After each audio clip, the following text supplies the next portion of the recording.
Welcome to Know Your Mobile. I'm Basil, this is a Sony Xperia Z and you're watching our hands-on preview with the latest Sony flagship.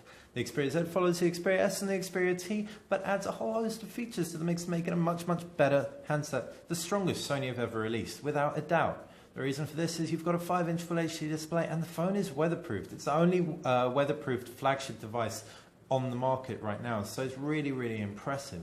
Kicking off looking at the design, and we can see the design language is also very different to anything we've seen from Sony in the past. It's glass front and back. It's got something called Dragon Trail glass, which is super scratch resistant. Apparently 6 times stronger than Gorilla Glass 2. Well, you can also expect to see no buttons or ports on the front of the device. You've just got on-screen buttons, which is really cohesive with Android.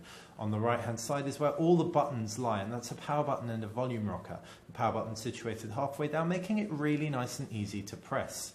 As we can see, really nice and simple. As far as ports go, they're all located underneath flaps because of the weatherproofing. On the left side is a micro SD card slot, on the right side a micro SIM card slot, and there is also up top a mild 3.5mm headphone jack, which we can open up here. It might prove irksome for some who really like to plug in and take out their headphones all the time. However, the weatherproofing will also be priceless to many. Looking around the back, and we can see a 13-megapixel rear-facing camera with an LED flash. Moving on to the screen, and this is a 1080p display with a PPI of 443. That's incredible. If we focus in on here, you should be able to see the screen quality. It's just immense. Text looks really sharp. Colors are really nice and vibrant as well. The reason for this is Sony have included their mobile Bravia engine too. This ensures that everything is just super punchy, but they've also got something called optic contrast. Optic contrast ensures LCDs with the tech have deeper, darker blacks in order to be more competitive with the likes of AMOLED displays from Samsung. The Sony Xperia Z screen also feels very nice and comfortable. Thanks to this very slight bezeling and the 7.9mm thinness of the device, it doesn't actually feel unwieldy, and you can see it sits in our hands relatively well, especially when we compare it to something like the Note 2. On top of the screen, we can also expect a fantastic camera. The 13-megapixel sensor is the new Sony RS sensor. We haven't put it through its paces, but we can certainly say that Sony have thoroughly improved the user interface of the device. If we can see, we're in something called Intelligent Auto mode right now, or Superior Auto.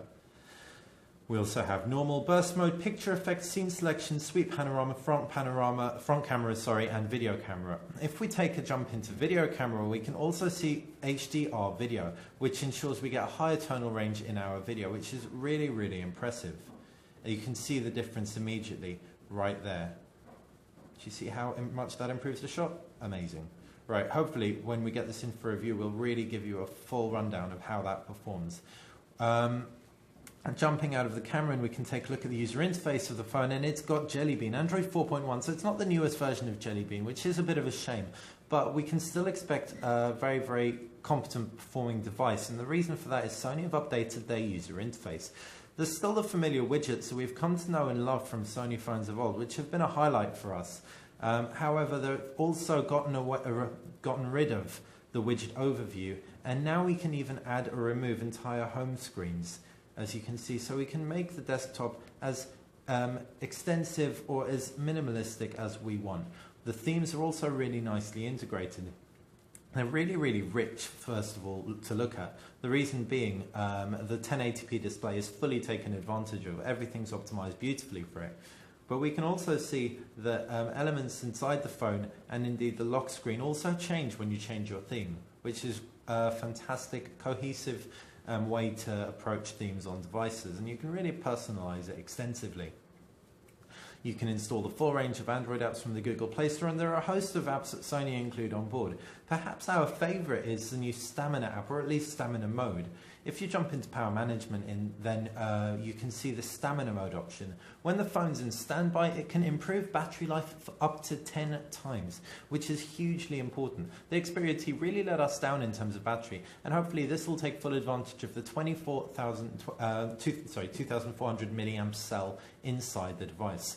Talking about specs, and there's 2 GB of RAM and a 1.5 GHz quad-core Qualcomm Snapdragon S4 Pro processor in there as well. It should therefore perform competently. We've seen this before in the Droid DNA in the US and the HTC Butterfly. So we're really looking forward to getting this really put through its paces in our review. That's been our hands-on with the Sony Xperia Z. If you've enjoyed this video, like it. If you've enjoyed this, subscribe to the channel. And if you have any questions, please fire us a comment below. Thanks for watching Know Your Mobile, and stay tuned for more coverage of CES 2013.